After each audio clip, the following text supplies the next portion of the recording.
आज से करीब 19 लाख साल पहले पेड़ों की हल्की छांव में एक छोटा सा ग्रुप बैठा था। कुछ लोग जानवर की खाल मोड़कर उसमें तेज पत्थर के औजार भर रहे थे। कोई बड़े पत्तों और ट्री बार्क को मोड़कर थैला बना रहा था और कोई प्लांट फाइबर को घुमा घुमा कर पतली रस्सियाँ तैयार कर रहा था ताकि सब कुछ कस कर बांधा जा सके। उनके हाथों की हर हरकत बताती थी कि ये काम उनके लिए नया नहीं है बल्कि रोज़मर्रा का हिस्सा है। ऑस्ट्रालोपिथिकस और होमो हबिलिस की पुरानी पीढ़ियों के जाने के बाद अफ्रीका की धरती पर ये एक नया रूप उभर आया था। लंबी टांगे, चौड़ी छाती, सीधी रीढ़ और दूर तक चलने की कैपेसिटी। इनकी ऊंचाई लगभग 5 फीट 3 इंच से लेकर 6 फीट 1 इंच तक है।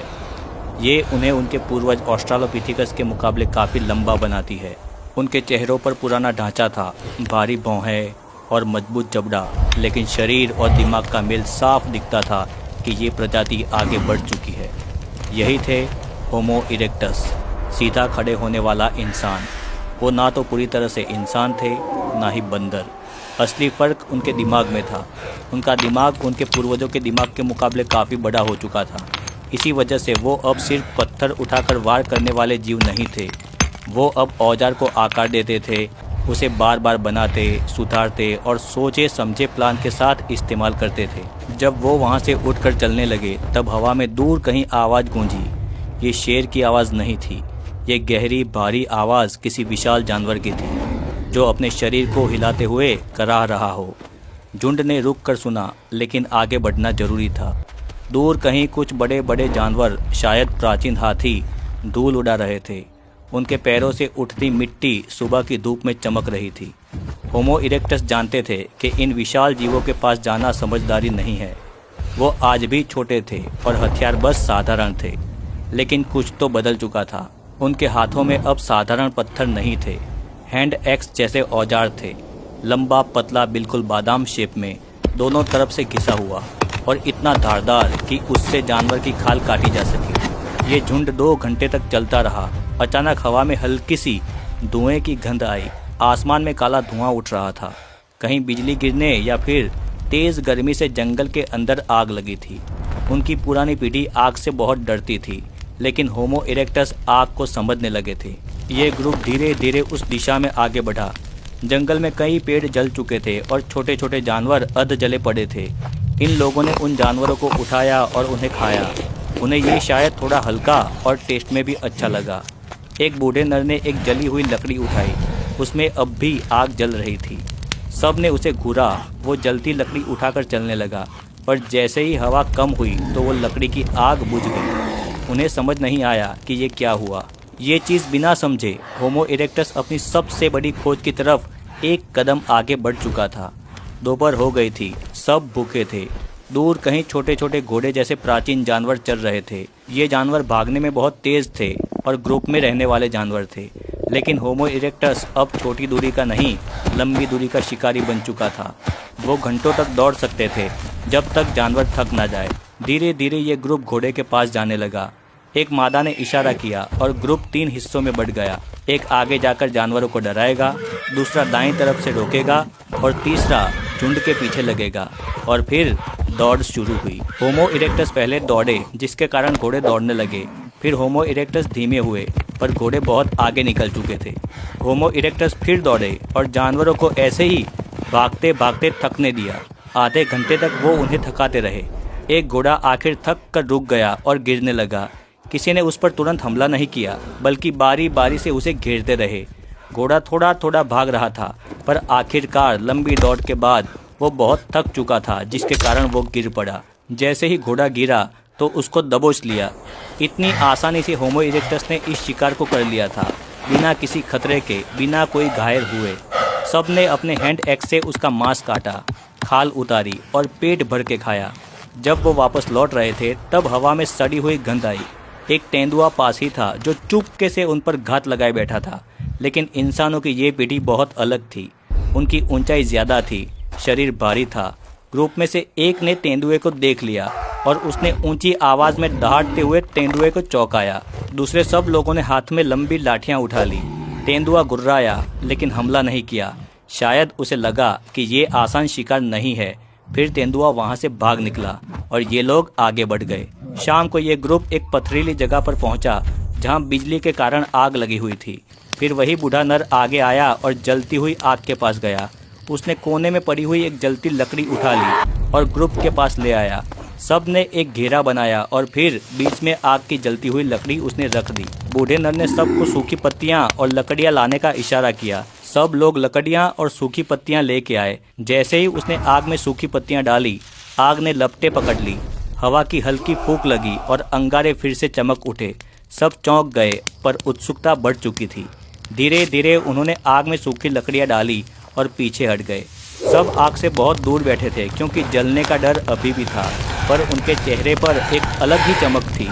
आग अब दुश्मन नहीं थी, धीरे धीरे वो उनका साथी बनने वाली थी। उन्होंने उस रात घोड़े का मांस आग के पास रखकर गर्म किया और खाया। पहली बार उन्होंने गर्माहट की ताकत महसूस की, पर अभी भी उन्हें आग जलाना नहीं आता था। रात में अचानक शेरों ने शिकार शुरू कर दिए। दूर मैदान में कई आवाज़ें गूंजी, भागते हुए जानवर, टूटती हड्डियां और शेर की गर्जना। होमो इरेक्टस का ये ग्रुप आग से थोड़ी दूर पर एक गोले की तरफ बैठा था। बच्चे बीच में, मादाएं किनारे पर और सबसे ताकतवर नर बाहर की तरफ। एक शेर उनकी गंध से खींचा आया था वहां पर। उसकी आंखें अंधेरे में चमक रही थी। सब धीरे धीरे पीछे हटे, लेकिन कोई भागा नहीं। शेर पास आया, गुर्राया। तभी बूढ़े नर ने आग की जलती लकड़ी उठाकर हवा में घुमाई। शेर रुका और फिर धीरे से पीछे हट गया। ये वही पल था जिसने इंसान को बाकी जानवरों से अलग कर दिया।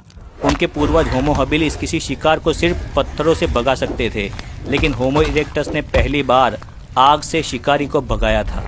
ये छोटी जीत थी, लेकिन इतिहास बदलने वाली जीत थी। सुबह जैसे ही सूरज उगा, वो चलने लगे। वो अब सिर्फ खाने के पीछे नहीं, बल्कि नए इलाके की तरफ बढ़ रहे थे।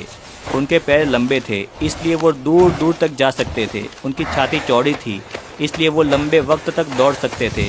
उनका पसीना ज़्यादा निकलता था, जिससे वो बिना गर्म हुए बहुत ही दूर तक जा सकते थे। यानी वो ऊपर से साधारण लगते थे, पर उनका बॉडी एक नई मशीन बन चुका था। अफ्रीका का मौसम सूखने लगा था। उन दिनों में खाना मिलना आसान नहीं था। कई बार तो पूरा ग्रुप घंटों तक बिना कुछ खाए मैदान में भटकता रहा।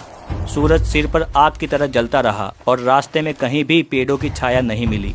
ये ग्रुप बस जानवरों की खाल के छोटे छोटे टुकड़े कभी कभी कमर के चारों ओर बांध लेते थे, ताकि चलते वक्त झाड़ियों से घाव ना लगे।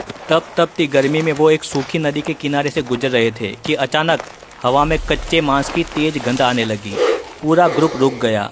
सामने थोड़ी दूरी पर हवा में गिद्ध चक्कर काट रहे थे और जमीन पर ताज़ा खून की पतली लकीर दिख रही थी। उनको पता चल गया था कि किसी शिकारी ने अभी अभी शिकार गिराया है। धीरे धीरे वो घास के बीच झुकते हुए आगे बढ़ने लगे। थोड़ा पास पहुंचने पर देखा कि एक बड़े तेंदुए ने हिरन का शिकार किया है और वो उसे खा रहा है। तुरंत एक दूसरे को उन लोगों ने इशारा किया। दो मर्द पत्थर उठाकर आगे बढ़े। कुछ लोगों ने पीछे से घेरा बनाया। उन्होंने गहरी आवाज में चिल्लाकर पत्थर पटके और डंडे से तेंदुए को मारने की कोशिश की।